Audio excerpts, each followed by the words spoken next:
Hi, today we're going to talk about IGF-1, which is insulin-like growth factor 1, and how it's important and how it relates to the science of fasting. So IGF-1 is also called somatomedin C, and as its name implies, is one of the more important growth hormones that we have.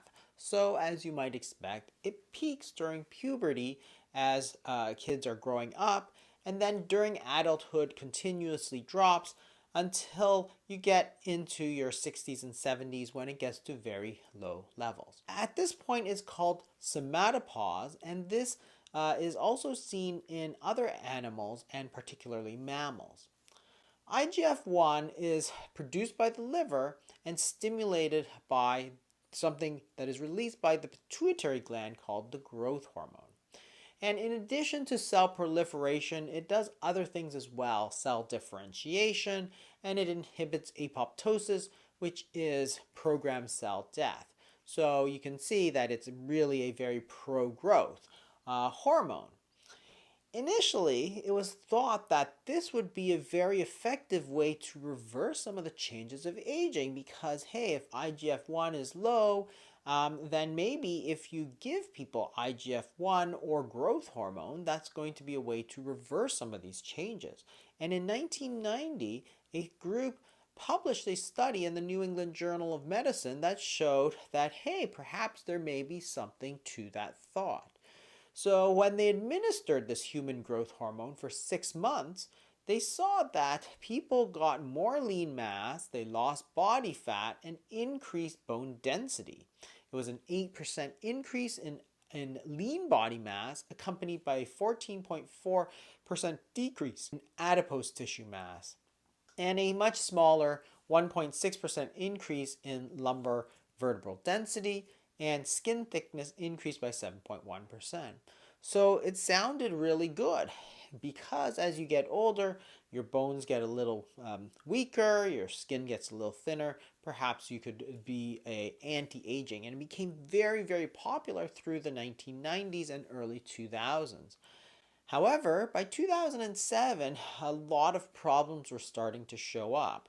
A meta-analysis published that year showed that really there were some minor benefits: a slightly higher lean mass, a slightly lower body fat mass, but not nearly as impressive as the earlier ones, but really some substantial risks as well. That is, growth hormone in excess can lead to joint pains, carpal tunnel syndrome, and diabetes risk. So it really fell out of favor in terms of treatment as an anti-aging hormone. IGF-1 also affects almost every cell in the body, which is why it's thought to be so important for overall growth.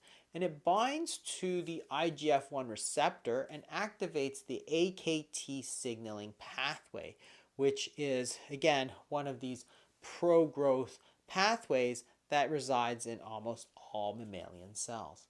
And the major role is to signal two things to the cell. That is, insulin is a major nutrient sensor. That is, it tells your body that food is coming in because it's important to link food availability and growth. You don't want to grow when there's no food available. You're going to die. On the other hand, when food is available, you want to signal to your body that cells should grow, grow, grow, because that's the time to do it. You make hay while the sun shines. So that's why there's such a tight link between insulin, which is a nutrient sensor, and insulin-like growth factor, which is very, very similar, which is growth, nutrients, and growth. Really two sides of the same coin from an evolutionary standpoint. So what's the link between IGF-1 and longevity? Well, if high levels are not good, maybe low levels are good. And one of the thoughts is that there is a link to cancer. High levels of growth hormone and IGF-1 have been associated with certain types of cancer: prostate cancer, breast cancer, lung cancer, and colorectal cancer. Anywhere between a 50 to 100% increase in the risk with certain types of cancer.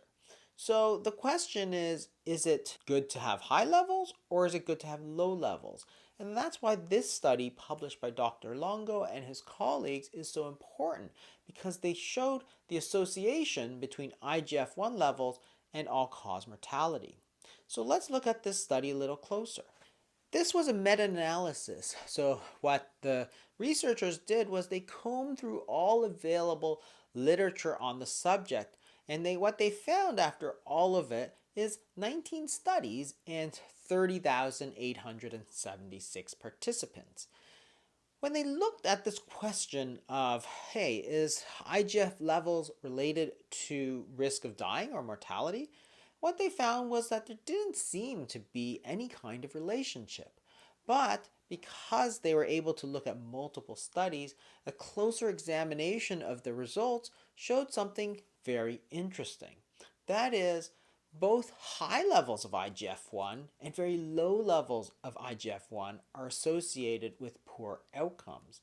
So what you see is a dose-response relationship and a U-shaped curve, where you want to be somewhere in the middle and you don't want to be too high or too low, which makes sense because you don't want too much growth when you're not supposed to be growing, and you don't want too little growth. In this day and age, one of the things that we tend to have is obesity rather than undernutrition, and therefore we're probably more concerned about high IGF-1 levels in this current time. Nutrition is actually one of the most important modulators of IGF-1. So what they did in this study is compared the nutrients from the NHANES 3 study, which is a very large survey of the dietary habits of Americans, and they tried to correlate it to the IGF-1 levels.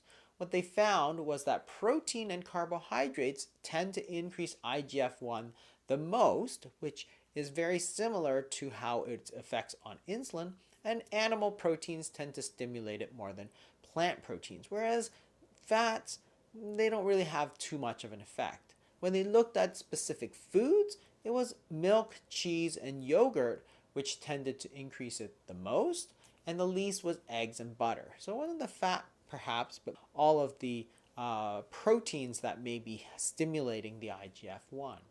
And it's relevant because we have to know what foods we want to eat rather than targeting macronutrients.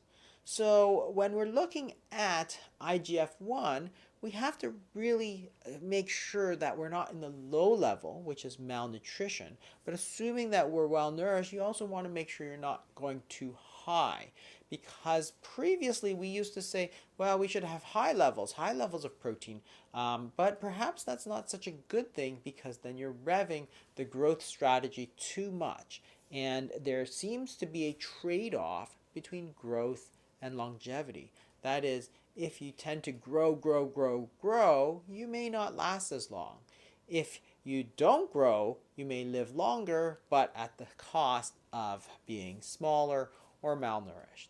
And it's no different than, for example, if you have a car and you rev the engine really hard and drive really fast. Well, it's not going to last as long. You go faster, but it doesn't last as long. So there's that trade-off. So we see exactly this with the IGF-1 levels. There's a sweet spot, not too much and not too little. So what's a good strategy to use then? Because obviously we can adjust the foods we want to eat, but we can't avoid them completely. And this is where intermittent fasting really shines. In this next study, people looked at the relationship between fasting and IGF-1 levels. And again, this was a meta-analysis where they combed through all the available data to see what is known about the subject. And there was 10 studies found and 497 participants. When they looked at all of these studies, there again seemed to be no effect on IGF-1. But again, taking a closer look at the data, they're able to make some fascinating discoveries. Some of the studies had real caloric restriction where they went less than 50% of calories and others didn't. When they made this division of 50% calorie reduction versus those fasting strategies that didn't reduce their calories, now you can see a clear evidence of the difference. If you had a less than 50% calorie restricting diet, that is, you're doing the fasting but you weren't really restricting what you're eating, well, they didn't really show much change in IGF-1. But when you could reduce those calories less than 50% of the day, then you see a nice decrease in IGF-1.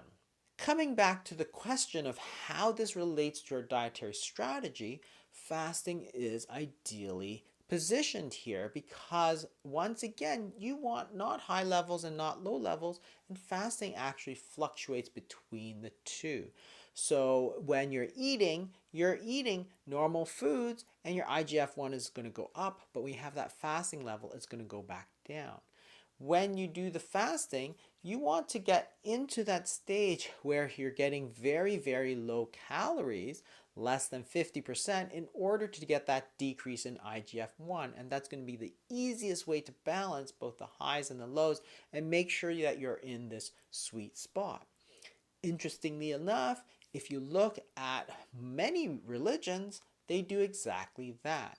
So every day there's a normal fasting period from dinner to the next day's dinner, but that's probably not enough to lower IGF-1 levels. So a lot of religions, once a year perhaps, or maybe more frequently on certain special days, such as Yom Kippur, for example, or Ramadan or Lent, there are days where you have a full day of fasting or sometimes longer, and that's going to really drive your IGF-1 levels down and therefore be able to get that balance between high and low.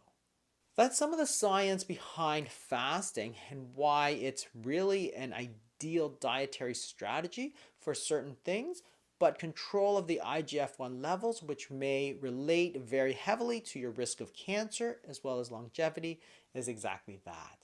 Thanks for watching, everybody. I'll see you next time.